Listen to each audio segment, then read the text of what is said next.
All right, let's just dive right into our explainer of mapping the void. And wow, this is a text that is going to completely challenge your perception of language, reality, basically existence itself.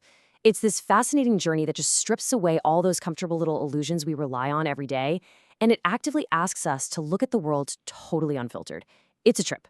So, I want to kick things off by asking you a genuinely profound question. What actually happens in the interval between your eye and the thing you're seeing? Really think about that gap for a second. It immediately plunges us into the contemplative, kind of disorienting atmosphere of today's source material. I mean, we are so incredibly used to instantly naming what we see, right? But what exists in that split second right before the name arrives? Well, the text suggests that this interval, it isn't some terrifying dark nothingness floating out in space. No, it's this pregnant interval of pure presence, that tiny infinite gap between looking and naming. That is actually where our true existence resides. It's just buried right beneath all our labels and everyday narratives. Which brings us to Section 1, the wound of language, how naming separates us from being. Now, before we go any further, we kind of need to nail down two critical concepts to build our philosophical foundation here. First, the void. The text describes this as the pregnant emptiness from which all form emerges. And second, aletheia. This is an ancient Greek concept meaning truth as unconcealment, essentially the act of revealing what gets obscured by our habitual, totally automatic, everyday consciousness. So how do we actually lose that aletheia, that raw truth? Well, think about a child learning a word. Step 1. They experience the raw, beautifully chaotic sensory data of a piece of fruit. Step 2. A parent points enthusiastically and says the word apple. Step 3. Boom. The child subsumes that entirely unique, irreplaceable object into the broad, generic category of appleness. The absolute magic of that unique sensory experience is just instantly lost to categorization. Though hey, to be fair, it definitely makes asking for a snack a whole lot easier. As the text puts it so beautifully, we arrive in this world already wounded by language. You see, while language is absolutely a necessary price for civilization, we literally couldn't function without it, the text argues that it acts as a sort of creative disaster. It distances us from raw being, essentially replacing actual vibrant presence with a simulation made entirely out of words. Moving right along to Section 2, Landscapes of Absence, Encountering the Void in Physical Spaces. To really wrap our heads around this, we look at a fascinating contrast drawn from the philosopher Heidegger. He separates what he calls the world, which is our human-imposed realm of meaning, utility, and purposeful narratives, from the earth. The earth is the intractable remainder. It's the completely indifferent reality that totally resists our attempts to interpret it, categorize it, or just use it as a resource. It's the stuff that just is. And to truly understand this concept of the earth, the explainer details these specific, extreme environments that act as apertures, like windows, letting us witness nature's absolute indifference and our own cosmic insignificance. Think about filmmaker Werner Herzog filming active volcanoes. That is nature entirely indifferent to the human narrative. Or J.G. Ballard's obsession with empty swimming pools, where the void is suddenly made visible through sheer decay. Or even the Atacama Desert. We're talking about an environment of such extreme aridity that the silence there literally has a physical weight to it. Actually, Max experiences a complete breakdown of his own ego out in the Nevada desert, completely surrounded by this absolute indifference. But here's the wild part. Instead of terror, he discovers this profound truth. The desert knows what cities forgot, that there are silences beneath all speech. It turns out, releasing our desperate need for cosmic significance actually brings about this strange, deeply liberating peace. You don't have to matter to the rocks, you know? This leads us to Section 3, the art of attention, tuning the mind to perceive the unseen.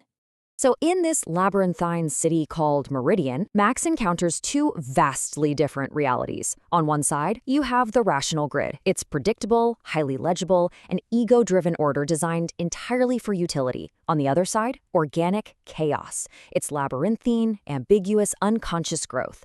The old quarters of Meridian literally force the observer to surrender control because, let's face it, you simply cannot navigate them with a rational, planning mind. You just have to let go. And it's right in the middle of this organic chaos that Max meets Claire, a photographer.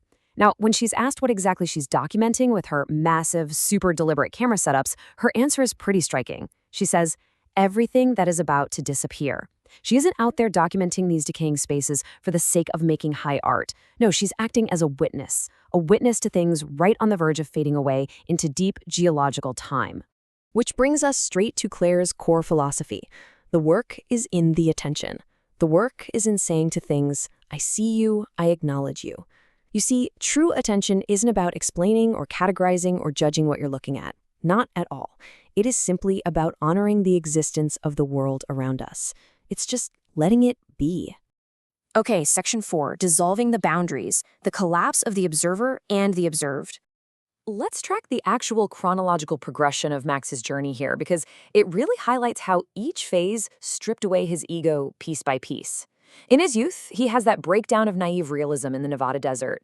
Then, a decade later, he's studying perception and photography with Claire down in Meridian. 3 years after that, he's recording the amplified physical silence of the Atacama with a sound artist. And finally, 6 months later, he's wandering the terrifying yet beautiful labyrinth of Venice, completely surrendering to the city. And it's in Venice, wandering totally lost in these dark alleys and sitting in quiet courtyards with absolute strangers, that Max realizes a truly profound truth. Your consciousness is the void's consciousness. Your perception is the void's self-perception. So both the terrifying elements of those dark alleys and the beautiful, fleeting moments of shared empathy, they are simply the void looking at itself. You are quite literally the universe experiencing itself. And that sets up our final part, section 5, the mirror of the void, the breakdown of the fourth wall. So who actually authored this source text? Well, it was a collaboration. Max represents the human consciousness, the phenomenological observer. Claude represents the artificial intelligence processing the language. And the reader, yes, that means you, represents the active participant who is actively creating meaning right now. The text completely dissolves the very concept of a single author. So I really have to ask you, who is authoring this? Right now, in this exact second, you aren't just passively listening to me. Your brain is taking the sounds I'm making, interpreting the pixels on a screen somewhere, and you are generating the meaning. Without you, all of this, it's just noise. You are reading these words. Seriously, just let that realization sink in for a moment. You are currently manifesting the void simply by the act of perceiving this exact presentation. Your attention right now is the void tuning into itself. The boundary has collapsed entirely. The text is watching the reader. The void is watching the void watching itself. This explainer is not just a presentation about the void. It is the void expressing itself through your focused attention. We are not separate from the subject material here. We are in it. Just listen to this quote. The book is not trying to transmit information to you. The book is simply creating a space in which what you already are can be recognized. The goal of this material was never to give you easy little answers to memorize. It was designed to open an aperture within your own consciousness, to show you that you already are exactly what you are seeking. So as we wrap up this explainer, I'm going to leave you suspended right at the threshold. You are no longer just a viewer. You are the universe perceiving itself, stepping back into the unmapped territory of your own daily life, armed with a radically new kind of attention. The only question left is, are you ready?